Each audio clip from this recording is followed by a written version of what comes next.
No princípio era o Verbo, e o Verbo estava com Deus, e o Verbo era Deus. O mesmo Espírito Santo que guiou Simeão naquela noite ou naquela manhã, a Cristo tem te dirigido aqui esta noite. Porque você crê nas promessas do Espírito Santo. Nenhuma outra igreja, nenhum outro sinal, nenhum outro companheirismo, nenhum outro governo, nenhum outro testemunho, nenhum credo, nenhuma denominação é aceita fora disto. Deus não aceita nada mais a não ser isto. Cristo em você, a esperança da glória. Porque esta é a fase final que completará a noiva de Cristo arrebatado.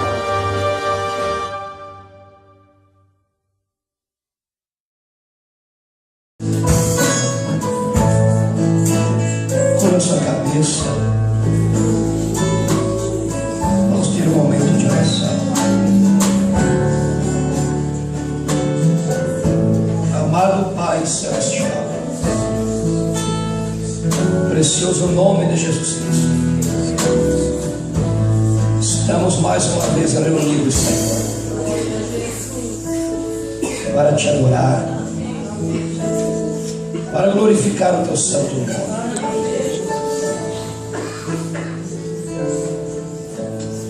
É mais uma rica oportunidade que tu nos concede, Senhor.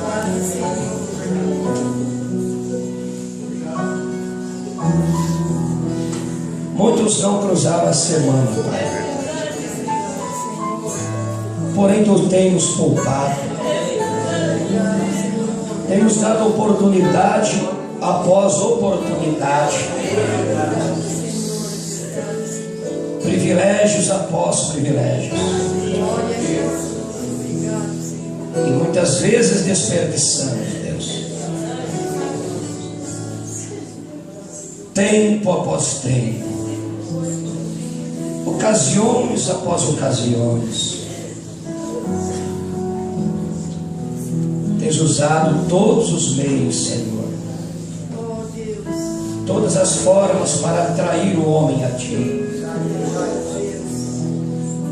Então, em nome de Jesus Cristo, a maior atração do nosso Deus, abençoa o teu povo esta noite, pede contra as suas necessidades e ajuda-nos, ó Deus. Queremos abrir nossos corações, queremos dar espaço para aquilo que é do Espírito Santo.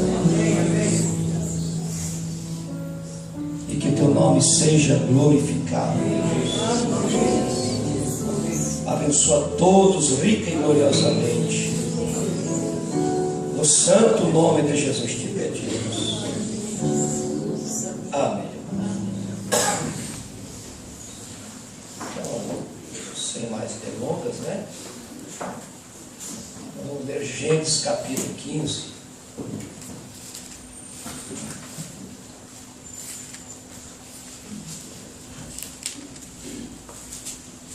Versículo 18, irmãos. Gênesis 15.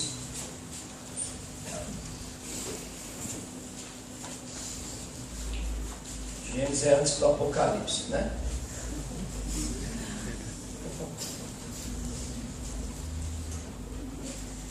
Naquele mesmo dia fez o Senhor um concerto com Abraão, dizendo: a tua semente tenho dado esta terra, desde o rio do Egito até o grande rio Eufrates, e o Queneu, e o Quenezeu, e o Cadomoneu, e o Eteu, o Ferezeu, os Refaíns, e o Amorreu, e o Cananeu, o Girgazeu e o Jebuseu. Tanto eu, né?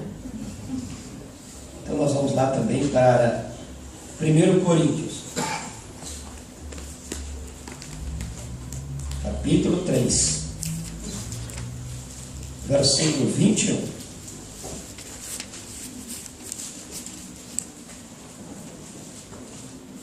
a seguir.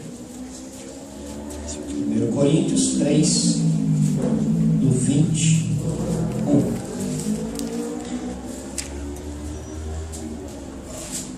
Portanto, ninguém se glorie nos homens, porque tudo é vosso. Seja Paulo, seja Apolo, seja Cefas, seja o mundo, seja a vida, seja a morte, seja o presente, seja o futuro. Tudo é vosso. E vós de Cristo, e Cristo de Deus. Amém. Nosso Pai Celeste, nós te agradecemos por esta preciosa porção das Sagradas Escrituras.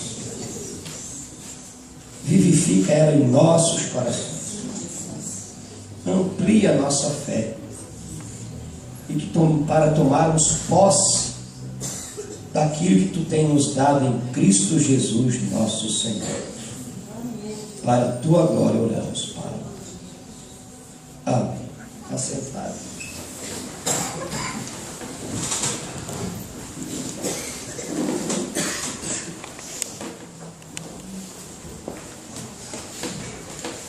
Ao mesmo tempo que Deus chama Abraão, Deus também dá promessas a ele.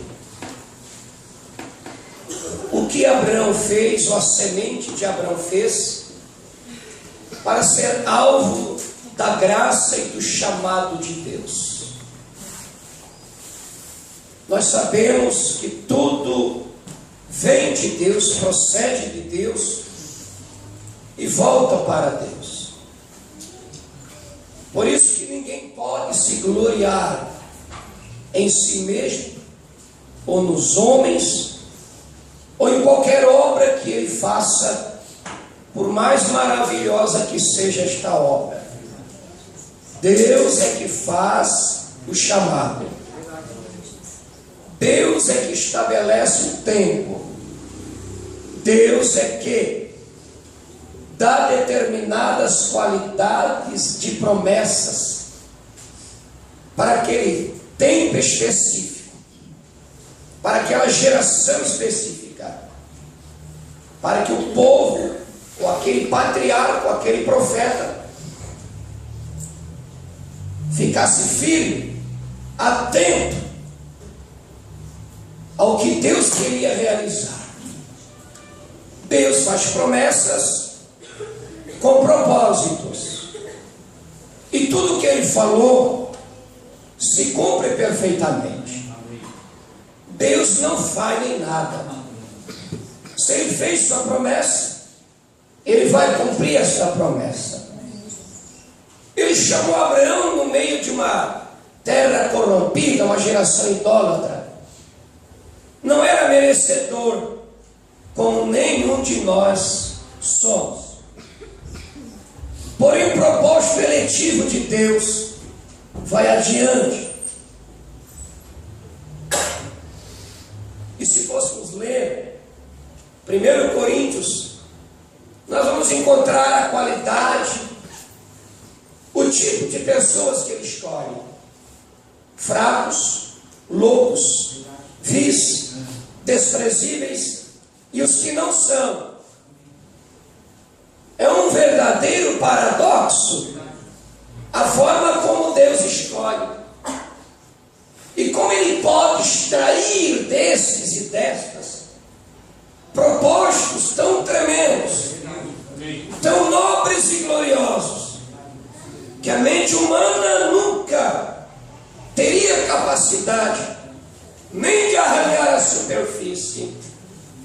Por isso que Deus é surpreendente, Deus é glorioso, Deus realiza coisas incomuns que fogem da mentalidade humana. Porém, até que Deus cumpra aquela promessa na vida de alguém, existe uma trajetória, existe um percurso, até que naquilo não tenha o seu cumprimento, você não desanime. Não desanime quando aquilo ainda não se cumpriu na sua vida. Pode que não estavas preparado para receber aquilo. Pode que não era a hora certa para aquilo suceder na sua vida. Há músicas e pregadores que dizem: Deus vai te tirar desta prova. Não!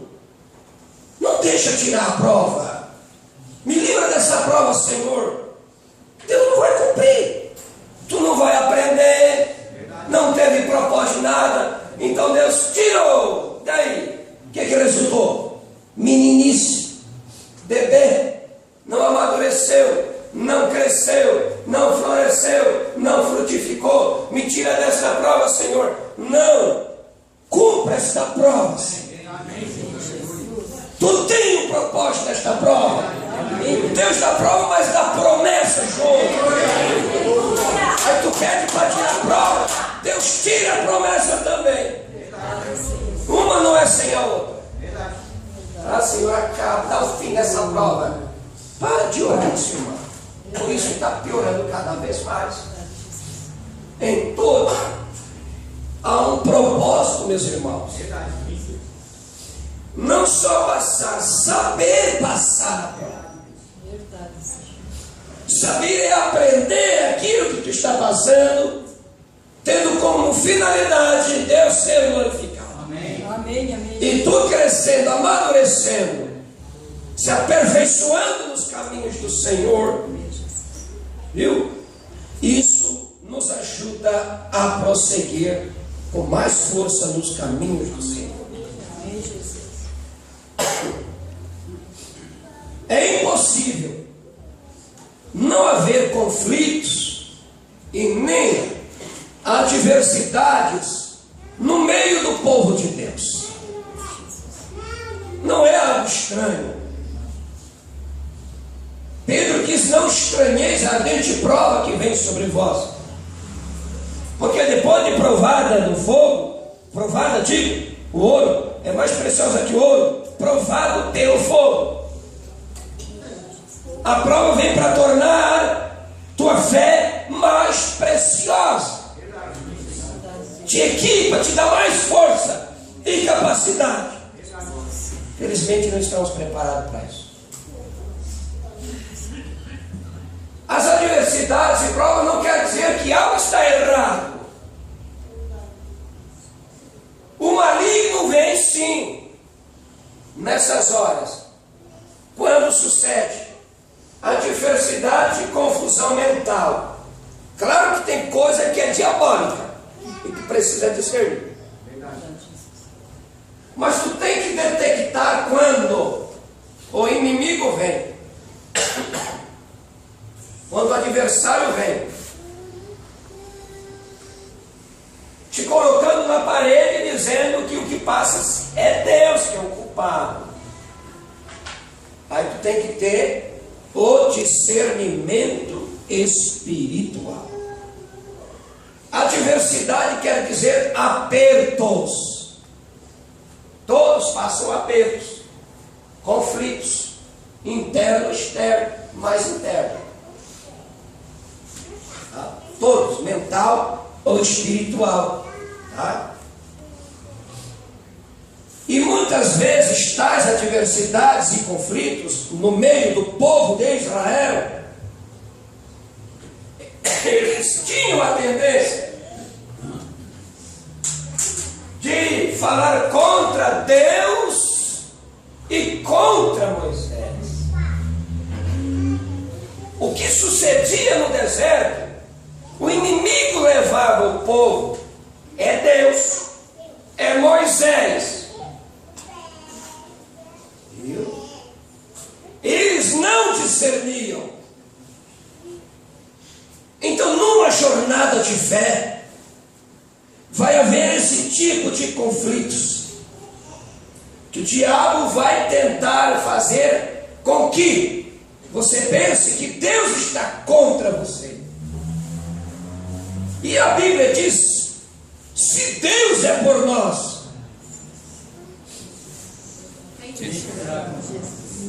isso. E quando se revolta contra Deus e Moisés, Vamos voltar ao Egito.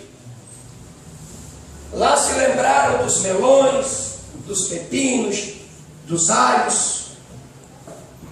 Se lembraram dos peixes, da comida egípcia. Falaram mal do pão de Deus, o maná, alimento de anjos. Chamaram pão vivo. Tá? Eles tinham saudade de retornar de onde saíram. São pessoas sem visão, sem perspectiva. Vive um momento sem olhar que há um horizonte de promessa. Então voltam para um lugar que não tinha promessa nenhuma. Egito, cativeiro. Duas coisas você faz na jornada da fé. Ou você é um que prossegue adiante, porque parar é retroceder. Morre no deserto. E deserto é fase. Para podermos chegar naquele reino glorioso, nós temos o nosso deserto espiritual. Sempre acompanhado de promessas.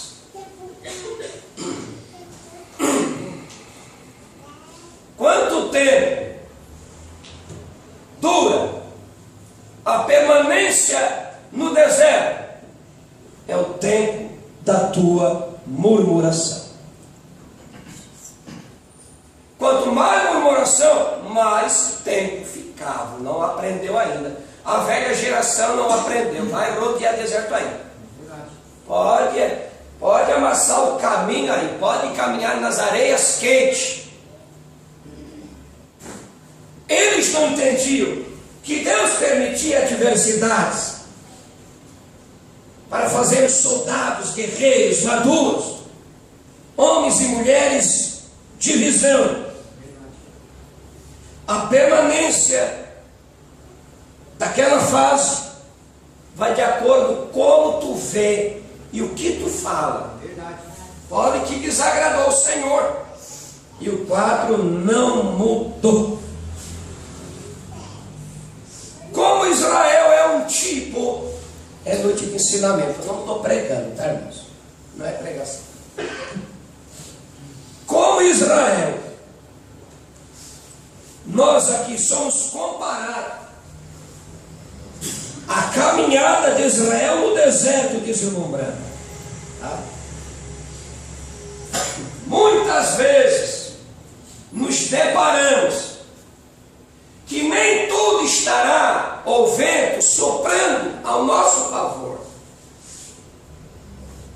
Mas há um porquê naquilo ali.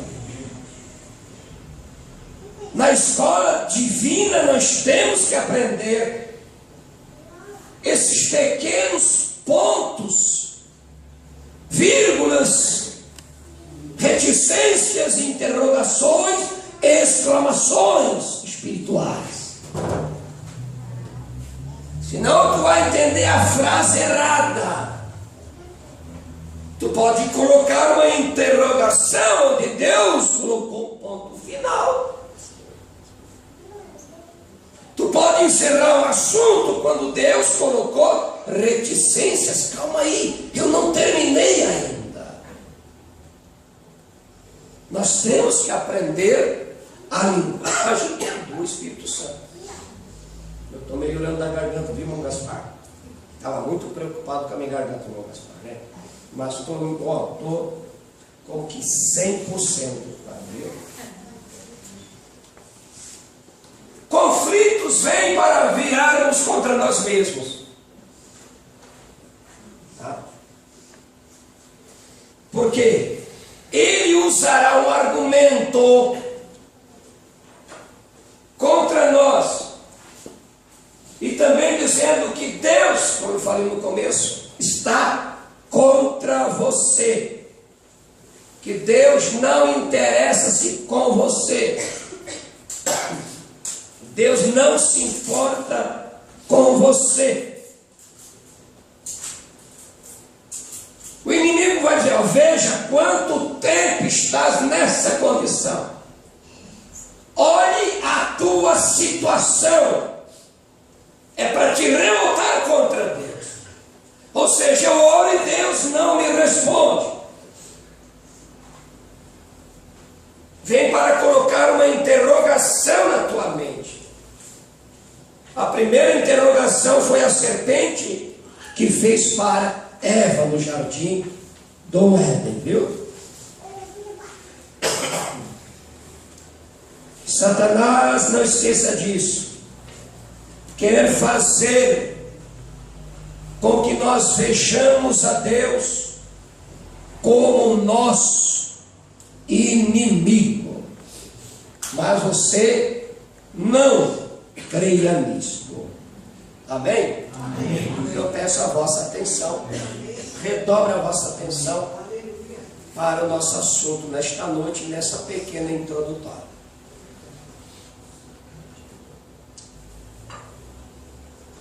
Meu assunto hoje é: tudo é vosso. Coisa boa. O que é meu, irmão? Tudo. Se perguntar para o Senhor, é metade do reino. Não. 1/3. Não. Tudo é vosso. Aceitamos isso ou não? Amém. Talvez você passou ou esteja passando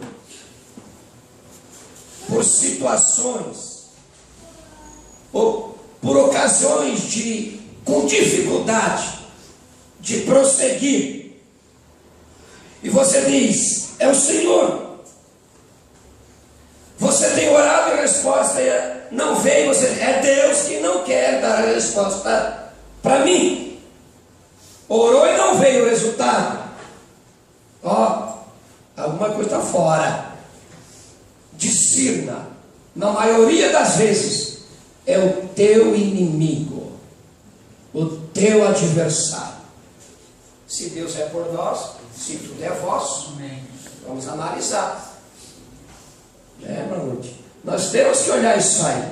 Nós temos que nos estruturarmos. Romanos 8:32 diz: aquele que nem mesmo ao seu próprio filho poupou, antes o entregou por todos nós, como não nos dará também com ele todas as coisas? Se Deus nos deu o maior, o superior, que é Cristo, como não nos dará as coisas menores ou inferiores, ou de tudo que tu estás precisando? Como não nos dará com Ele, com Cristo, todas as coisas? Se Ele deu-se a si mesmo antes de dar algo, um dom, um presente, um ministério, um chamado ou salvação, Ele deu-se. Ele ofertou-se como Salvador. Antes de salvar, Ele é este Salvador. Deus amou o mundo que deu. Deus não gosta de emprestar. Deus tem prazer em dar.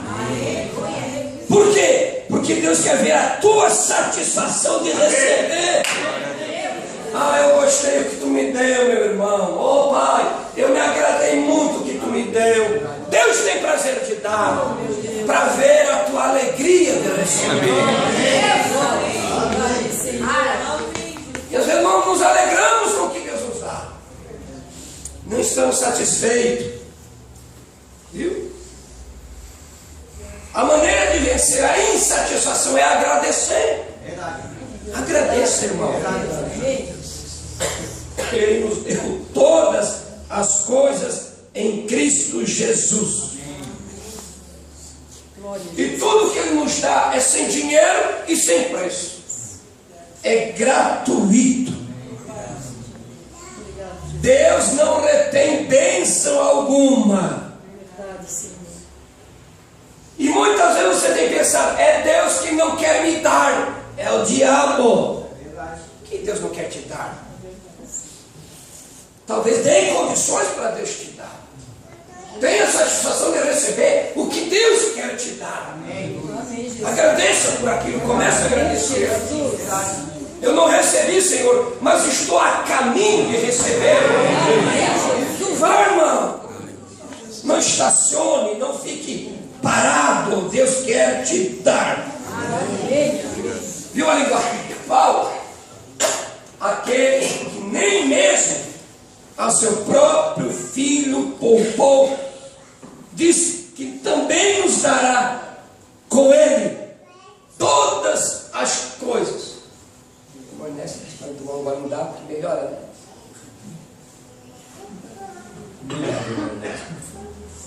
Muito bom. Observe uma coisa, irmão. Você possui Cristo. E tudo que Cristo possui é seu. Amém. Amém, Jesus. Glória a Jesus. Você possui Cristo. E Cristo, o que Ele possui tudo, é vosso. Povo rico, hein? Meu Deus. Que povo rico, hein? Se o bispo Macedo soubesse disso, não sabe disso. O pessoal do Evangelho da Prosperidade não sabe quem é o povo mais rico. Qual o verdadeiro Evangelho prospera? O Evangelho que prospera a alma, que prospera em eternidade. Não a prata e ouro e ferrugem, que a ferrugem e ladrão roubam, tomam. Há uma riqueza indestrutível, eterna e incorruptível.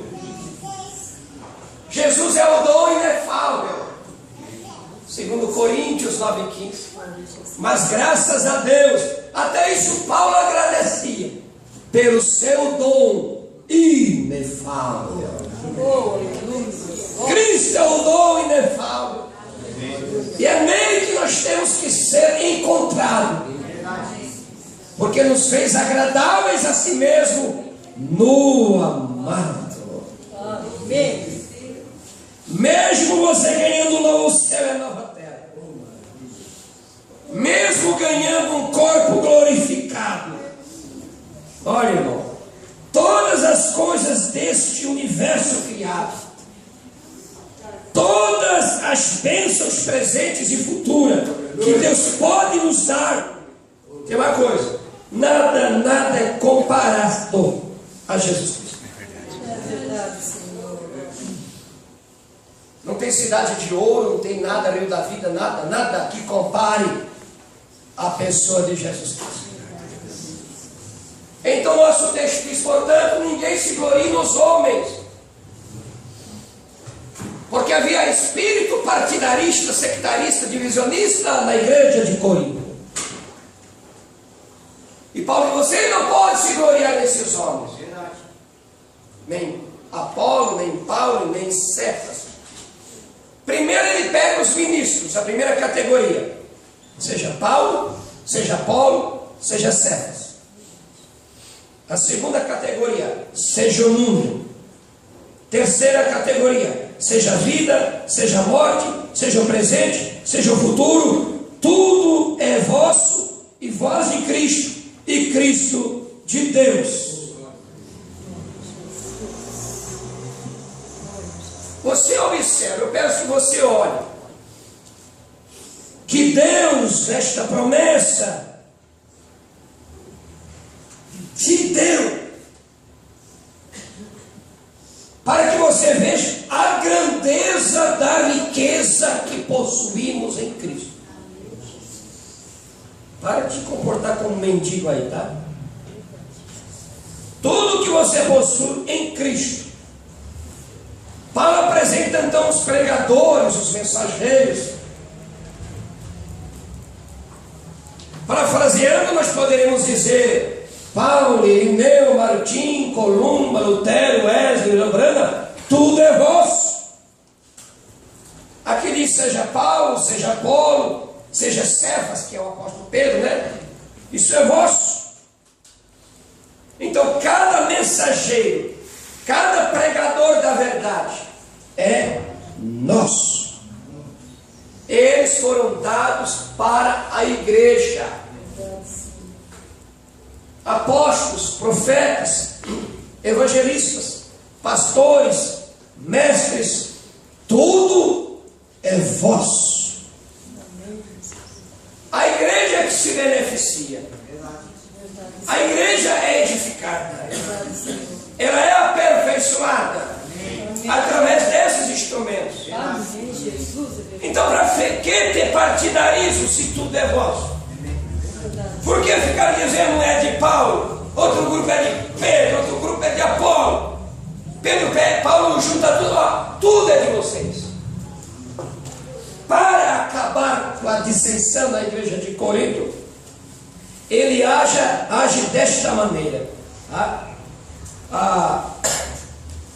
O mundo é vosso, não o sistema caído, mas aquilo que se tira proveito para a proclamação do Evangelho. O mundo nesse sentido. Isto também é vosso. A vida é vossa. A vida é vivida aqui apontando para uma vida eterna maior. Então essa vida é vossa. Amém, Jesus. É vossa porque tem grandes propósitos de Deus nesta vida que você possui. Oh, glória a Jesus, aleluia. Você perde por amor a Cristo. Cristo toma essa tua vida e cumpre propósitos nobres e elevados. Amém, aleluia. A vida é vossa. Oh, glória a Jesus. Essa vida que Deus nos deu é como uma preparação para a eternidade. Amém, amém. Então saiba como vivê-la. Sim, meu Deus. Desfrute-a como Amém. tu podes vivê-la. Amém, Jesus. Aleluias. Vivemos aqui não por uma fama, mas por fé. Não por sucesso, por êxito, não. É uma preparação para a eternidade. Não olhamos aqui como um círculo sem fim, uma coisa inconclusa. Nós temos tempos e limites, mas Deus cria uma extensão. Deus pega essa vida frágil e fraca e cria uma extensão para a eternidade. Porque todo é vosso. Aleluia. Todo é vosso. Glória a Jesus, aleluia. A tua vida é diferente porque não procura o que o mundo procura. Tu ama a palavra do Senhor. Essa tua vida aqui na terra é para a glória de Deus. Resumindo, é isso tudo aí, tá? Mas ele diz outro item: seja a morte, é vossa também. Nós olhamos a morte como uma maldição, uma tragédia. Mas quem é que quer a morte? Paulo está dizendo: seja a vida, seja a morte, é de vocês. Deus transformou a morte numa escrava, no escravo, no servo. E Paulo diz que a morte é nossa. Que sentido a morte física é nossa? Ela é que dá um ponto, um nó de finalização aqui, para liberar. Oh, meu Rei da Glória. Com uma carruagem. Oh, Deus Santo e maravilhoso. Ela se transformou num transporte Glória a Jesus. para cruzar o outro lado da dimensão. Então a morte é de vocês. Aí não quero a morte, eu quero a morte. O irmão Branham diz que a morte é uma coisa muito boa. Aleluia. A morte é boa, Aleluia. porque ela é a carruagem que te transporta para o outro lado. E Paulo diz aqui: é vosso. Ela transporta o eleito para a glória. Oh, Deus maravilhoso. Nós olhamos ela como uma tragédia. E Paulo: é vossa. Aleluia. Tanto aquele que partiu em Cristo é nosso. O viver é Cristo e o morrer é ganho. Para quem não tem Cristo, a morte é um terror, é um assombro, é um desespero. Mas para o eleito é nossa, porque Cristo triunfou sobre ela. Aleluia. Cristo dominou esta carruagem.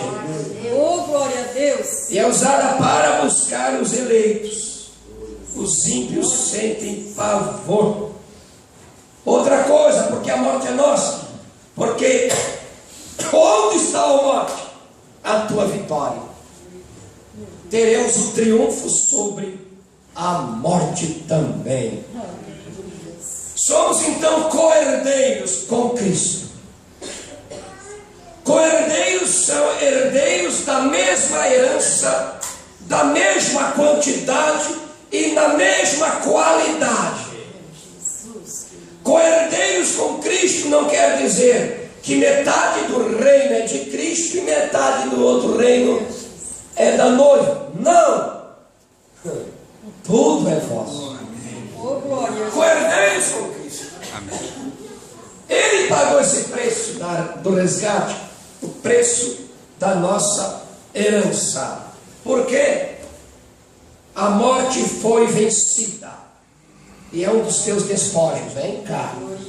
Está sob o domínio de algo maior que é Cristo. A morte foi despojada. Por isso que Paulo diz que a morte é vossa. Este mundo é um mundo de injustiça, de sofrimento, de dor. Mas tudo é uma preparação para aquela glória que em nós há de ser revelada. As aflições do tempo presente não são para se comparar com a glória que em nós há de ser revelada. Não esqueça, esta vida então é uma sombra da vida eterna, através do qual saímos da esfera inferior para a esfera superior. Por isso que todas as coisas contribuem para o bem. Amém, amém, Jesus. Por isso que olha alguém morrendo, partindo, é vitória, é triunfo, é prova de que a morte foi dominada. Mas morreu, que paradoxo é esse? Morreu? Não! Quem crê em mim, naquele que me enviou, tem a vida eterna. Não entra em condenação, mas passou da morte para a vida, do terreno para o celestial. O que mais, amado irmão Paulo? Irmãos, seja o presente, seja o futuro, ele diz também. O presente e o futuro. Agora ele entra na dimensão fator tempo. Dimensões, presente e futuro. Ele diz, é vosso. Várias categorias, eu queria que vocês estão me acompanhando, né? Por que o presente é nosso? Tudo que você desfruta aqui, na forma de providências de Deus, recursos de Deus, o cuidado de Deus, a proteção divina, no presente momento, o companheirismo que temos com os irmãos, isso é precioso no presente. É dado para nós com este objetivo. Essa dimensão chamada presente, tempo presente, é para isso. Para a glória de Deus, companheirismo com os irmãos, viver na esfera do Senhor, desfrutar de todas as bênçãos de Deus, de todo acontecimento no presente, ou seja, de tudo aqui onde Deus é glorificado, porque tudo é vosso. E o futuro, Paulo diz também, o porvir, ou seja, o futuro é vosso. Os eventos gloriosos que estão para acontecer, a vida do Senhor, reino milenial, corpo glorificado, todas as culminâncias das promessas de Deus é vosso. O futuro é vosso. Davi disse: os meus tempos estão em tuas mãos. Arrebatamento é vosso. Ressurreição a primeira ressurreição é nossa também. Se você olhar essas riquezas no presente, você vai ver que não é um pobretão, não. Viu, irmãos? Está rodeado de tesouros eternos. Nós passeamos do lado da eternidade, né? O tempo é uma sombra da eternidade. O tempo aponta para a eternidade. E você está do lado dela, do lado da eternidade. Tudo é vosso. O que Ele nos deu? Nos deu a revelação da palavra. Deu mensageiro, mas deu a mensagem. Glória a Jesus. Deu azeite, o Espírito Santo. Aleluia. Deu a revelação, o estímulo da revelação, que é o vinho, digo, né? Nos deu sua palavra. Amém. Nos deu Malaquias 4:5, Apocalipse 10:7. Obrigado, Senhor. Aleluia. Nos deu Atos 2:38 e 39, porque a promessa é para vós. É dada a vós. O mesmo Espírito Santo que eles tiveram lá é dado a vocês também. Jesus, aleluia. Glória a Jesus. Nós nos reunimos aqui, irmão, porque Deus nos deu promessas. Amém, Jesus. Nós não precisamos mendigar ao diabo. Temos um Pai rico, rico de glória, de amor e misericórdia. Aleluia, que coisa preciosa. Verdade, Senhor. Deus nos deu no presente o selo da redenção. Deus nos deu o selo, o Espírito Santo, com o propósito de sermos dele. O sétimo selo é vosso. Amém? Amém, amém, Jesus. Ficamos discutindo. Não, o sétimo selo não foi revelado. O sétimo selo foi revelado. O sétimo selo é isso. O sétimo selo é aquilo. E Deus vem, parem. Tudo é vosso. Discutindo se o cordeiro está no trono, saiu. Se Jesus veio em 63, irmão, tudo é vosso. O eleito reconhece a sua herança. Tu reconhece quando recebe o Espírito Santo. Tu recebe o selo do Espírito Santo para ser participante do sétimo selo, que será a sua vida. Amém, Jesus. Aleluia. Então tu recebe o penhor do Espírito. Estou correndo para o sétimo selo sem ter o selo do Espírito Santo. Não. Recebe o selo de Deus, o Espírito Santo. Aí tu será participante do sétimo selo, que é a sua vida. Não faça o inverso. Não faça o inverso, que não dá certo. Amém? 410, o quarto selo. A sua segunda vinda é o rápido. Que mais, Paulo? E voz de Cristo. Vocês viram os detalhes que Paulo apresentou, né? Paulo, vocês são propriedade de Cristo. Pelo batismo do Espírito Santo é reconhecido no corpo. Vocês são dele. E sendo dele, um co-herdeiro com ele. Estando nele, é herdeiro com ele. E o que ele possui se torna seu. Ou não sabeis que não sois de vós mesmos, porque fostes comprados por bom preço. Tudo é vosso abaixo de você. Tudo é vosso abaixo de você. E acima disso, você e as outras coisas é de Cristo. Aqui, tudo colocou debaixo dos seus pés. Deu para o homem. dominai. Mas acima disso, Cristo é sobre todos. Ele possui tudo e todas as coisas. E Cristo de Deus, Cristo é o mediador entre Deus e os homens. É o Deus encarnado. É sabedoria de Deus e poder de Deus. É a perfeita revelação e manifestação de Deus. É o resplendor da glória de Deus. É a imagem do invisível Deus. Tudo está nele. Glória a Jesus, aleluia. Que perfeição Jesus Cristo é. Oh, Deus maravilhoso. É o nosso absoluto. Aleluia. Aleluia. Há um só Senhor e um só mediador entre Deus e os homens, Verdade, Jesus Senhor. Cristo. Oh.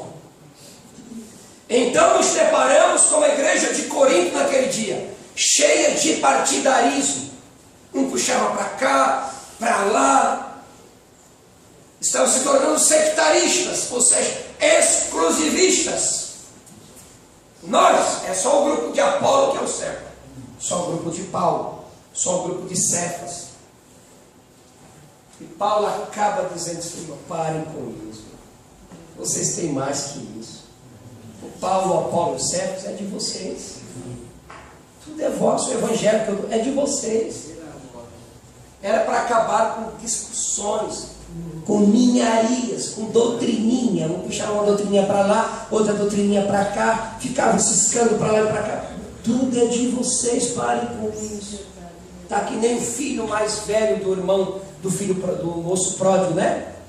Pai, há tanto tempo, esse teu filho, não chamou nem meu irmão, esse teu filho aí, eu te sirvo há tanto tempo, tu não dá nem um cabrito para mim? Filho, tudo é vosso. Tudo é teu. É tu que não quer usar. Sentam-se nos bancos da igreja e não se alimentam do banquete espiritual. Ouve os hinos, cantam só aqui. E durante a semana o louvor encerra. Oramos, colocamos-nos de pé para a oração, ficamos de pé. E o resto da semana não oramos. E o Pai diz: tudo é vosso. Que desperdício. Fazendo pior que o filho esbanjador lá fora. Não aproveitando o que tem na casa do Pai. O banquete. Na casa de meu Pai há pão em abundância. Amém, Jesus. O que possuímos é tão vasto, irmão, que tem para todos. Não se briga não. Tem lugar na mesa para todo mundo. Não, mas a minha doutrininha aqui, irmão, tem lugar para todo mundo. Não precisa ficar roubando ministério, igreja, membros de outro. Não precisa isso. A mesa é longa, tem para todos, irmão. Mas entra pela porta da palavra. Entra pela revelação certa. Não pela doutrina, mas pelo batismo do Espírito Santo. Tu entra nesse reino. Tu entra neste corpo de Cristo que é a igreja. É incalculável a nossa herança, irmão. Oh, que riqueza em Cristo. Glória a Jesus. Encontramos riqueza que não se acaba mais. É verdade. Em Cristo não há espaço para dissensão, para discussão. Ele é de você, tudo é vosso. Somos pequenos ramos ligados à videira. Se estás na videira, tu és dele. Então frutifica para a glória de Deus. Estando nele, somos dele. Só ler um parágrafo aqui.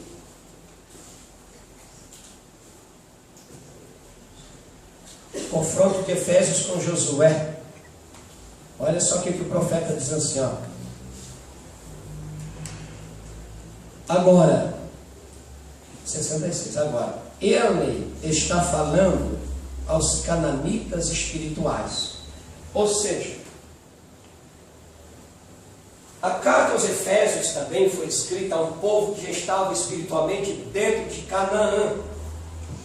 Ou seja, para aqueles que estavam selados para o reino,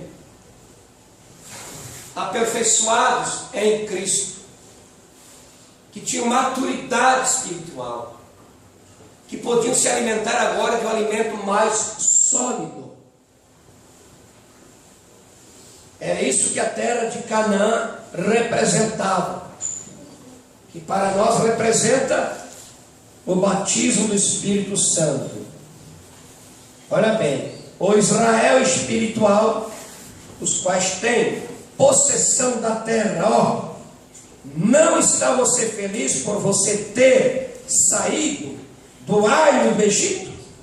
Não está você feliz por estar fora do deserto? Uma mensagem direcionada para os dentro de Canaã, não os que estão no deserto. Não faça morada no deserto. Passe pelo deserto. Cruze o deserto. Mas não habite ali. A promessa está mais adiante. O deserto é preparação para Canaã. Não pare, viu, meus irmãos? E recorde, eles tinham que comer o maná. Viu? O maná. A comida dos anjos lá do céu, até que atravessassem para a terra. O maná pararia de cair. Deus te leva a um grau de experiência e aquela fica para trás. E uma nova surge. E eu pergunto, há quanto tempo não surge uma experiência na tua vida?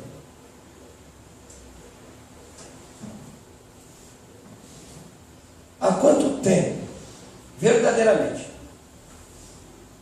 não entramos véu adentro e saímos de lá para fora depois e dizemos, tive uma conferência com Deus, irmão?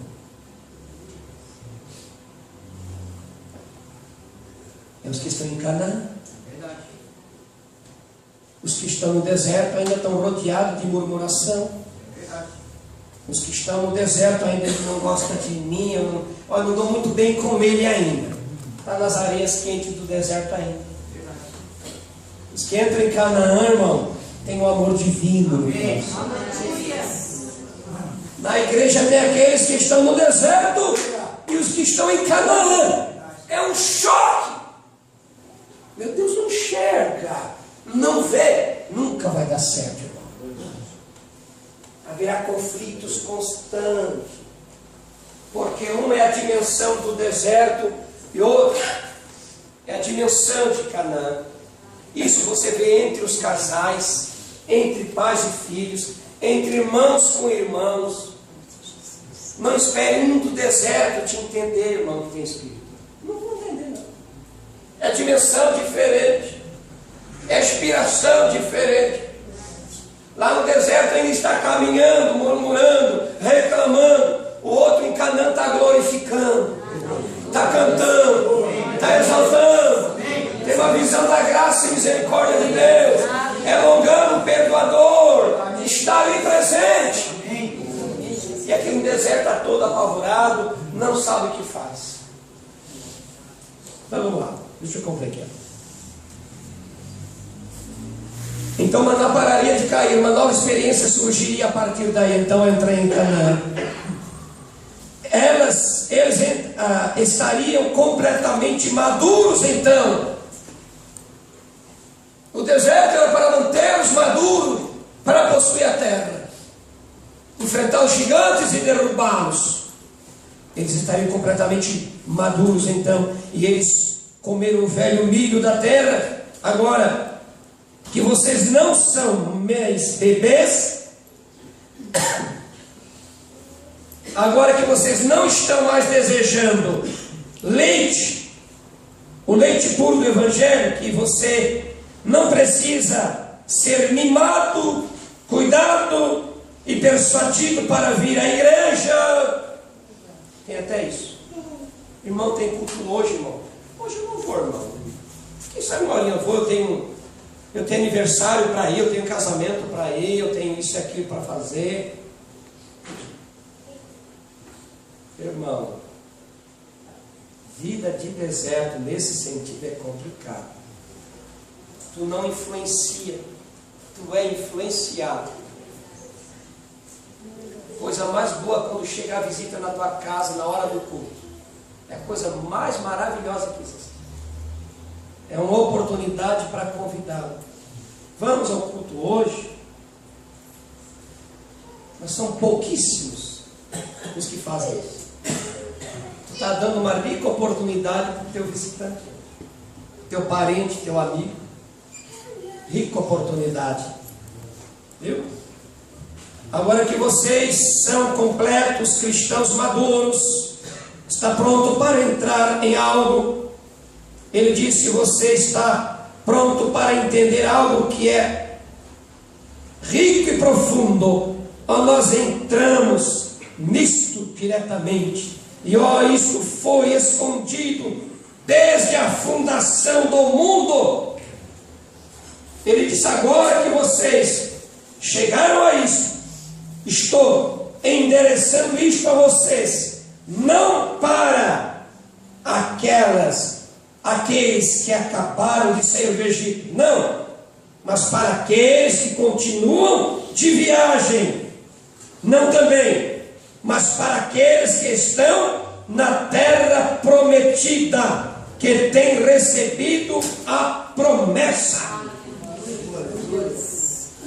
Enquanto no deserto tu estás a caminho, mas em Canaã já é tua posse, é tua herança. A prova de que estamos no deserto em Canaã, irmãos, é o grau daquilo que desfrutamos de Cristo. No deserto tinha uma medida, é verdade, representativa de Cristo ali. Tinha a rocha ferida, tinha o maná, tinha a serpente de bronze, roupa não se gastava, o sapato também não. Só que essa experiência ficaria para trás. Experiência do deserto. Irmão, o povo, peguei lá em Dom Pedro, né? O povo ficou tão apegado em experiências do passado, experiências do deserto, que aquela serpente de bronze que Moisés levantou lá no deserto, ainda permaneceu mais 400 anos adiante. Foi aparecer lá nos dias do rei Ezequias, quando estavam idolatrando, estavam reverenciando uma serpente de bronze. Experiências do deserto. Lá atrás, Deus tem algo vivo, amém, algo novo. Amém. E o Espírito Santo é sempre novo. Amém. O Espírito Santo é uma experiência real. Amém. Eu quero convocar estes e estas que estão desejosos desta nova experiência. A porta é aberta a esses que têm o coração aberto. Eu quero experiência de Canaã. Chega de rodear deserto, irmão. O tempo tem chegado. É desfecho final. Tudo é vosso. O Espírito Santo é vosso. Jesus. Eu quero ver se a tua alma clama por isso. O meu tempo esgotou, já vou encerrar. Tem que ter o fundo clamando. Então vai ter o retorno. Vai ter o eco de retorno. Amém, Jesus. Se Paulo está dizendo para eles, tudo é vosso. Tudo é vosso. Você toma isso como uma revelação para você. Que tu não és um rejeitado ou rejeitado. Um pobre jogando. Que nem Bartimeu à beira da estrada. Não. Dentro de você grita para mudar de circunstância e de situação de vida, gritando como Bartimeu gritou: filho de Davi, tem misericórdia de mim. Você também brada na sua alma. Você não vai ficar da forma como está, irmão. Se tem um calor no teu interior, não abate. Não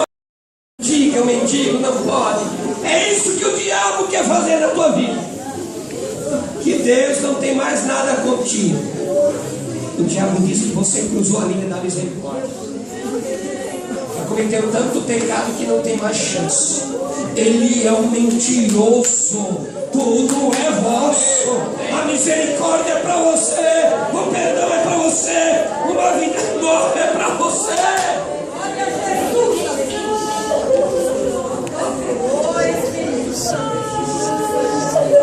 Não é mais se Deus vai me dar.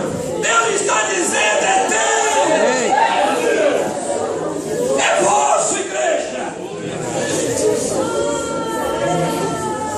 Você diz: esse é o meu carro, essa é a minha casa, essas são minhas roupas, esse é o meu dinheiro.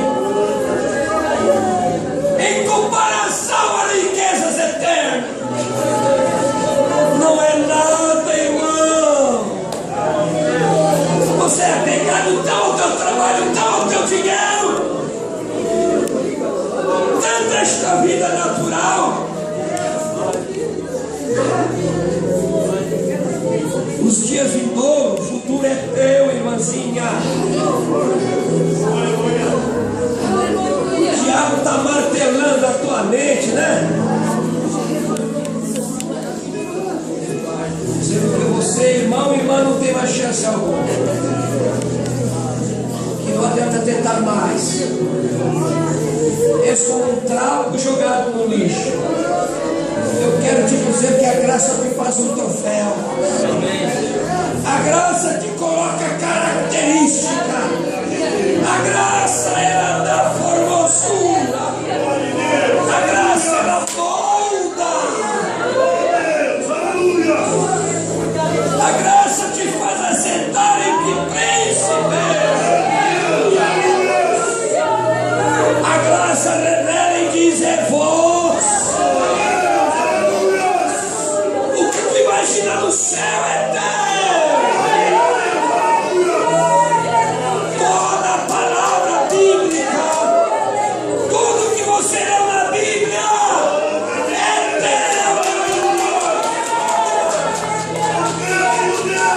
Tu és herdeiro da cura divina.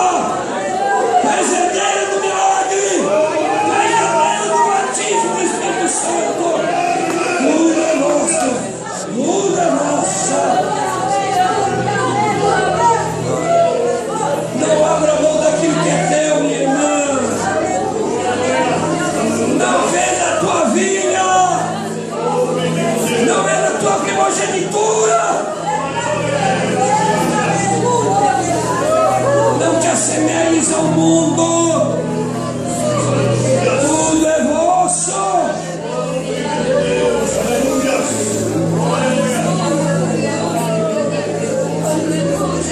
A morte e a vida é vossa. O presente e o porvir é teu. És um coerdeiro com Cristo. Ao que vencer, farei com que se assente comigo. Comigo. Herdeiro com Ele. Assim como eu venci, eu sentei no trono com Ele. Graça maravilhosa. Que herança gloriosa. Fiquei de pé, por favor, irmão. Fiquei de pé. Feche os seus olhos, por favor. Oh, Deus vivo, aleluias. Aleluias, aleluias. Agora, em nome de Jesus,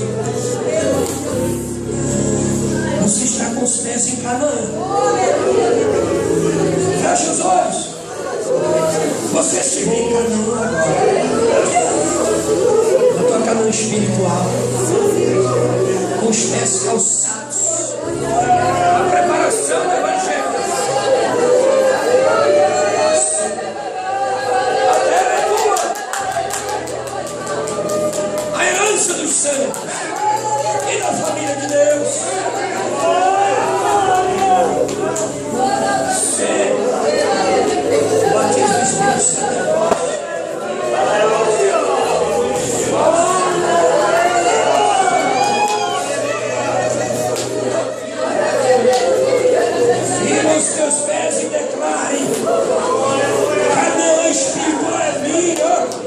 Gigante nenhum vai tomar.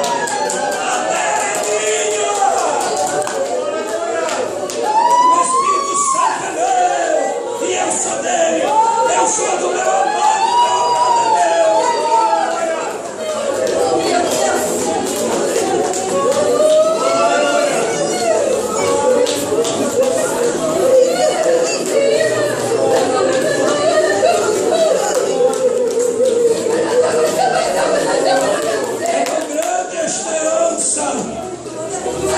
É tão tremenda esta herança.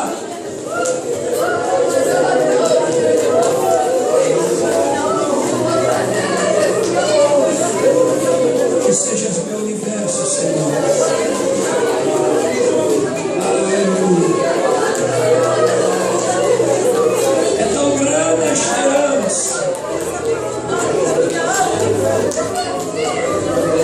Aleluia.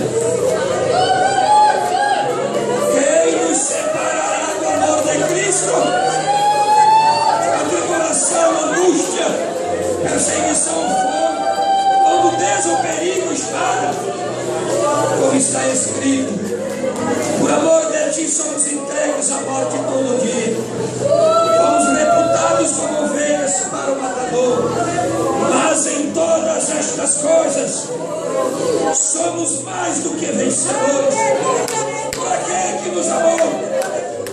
Porque eu estou certo de que nem a morte, nem a vida, nem os anjos, nem os principados, nem as potestades, nem o presente, nem o futuro, nem a altura e nem profundidade, nem alguma outra criatura nos poderá separar do amor de Deus que está em Cristo Jesus, nosso Senhor. Tudo é vosso. Tudo é vosso. E vós de Cristo, em Cristo de Deus. Aleluia.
De quem é Nova Jerusalém, Pai?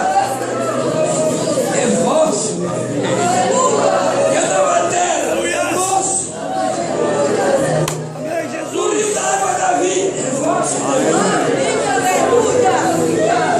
Os anjos e arcanjos é vosso.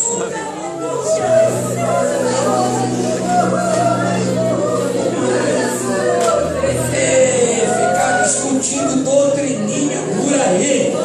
Que pobreza! Deus te sela e te coloca dentro do sétimo selo para o arrebatamento. Adore Ele nesse momento. O Espírito revelou para você que tudo é vosso. Tudo é vosso.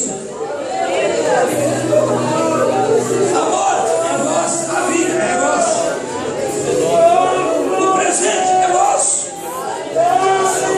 É vosso. Esse irmão do teu lado, essa irmã, é vosso.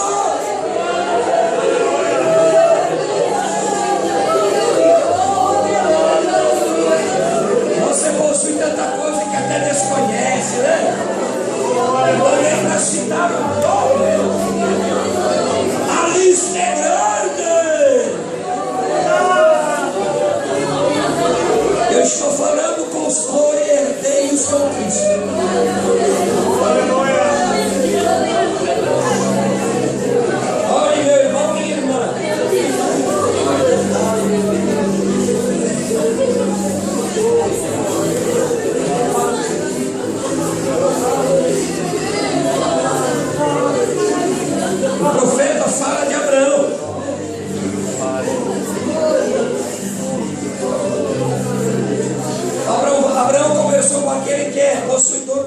da terra. Agora nós entraremos na primeira leitura de Gênesis capítulo 15. Não temos mais tempo.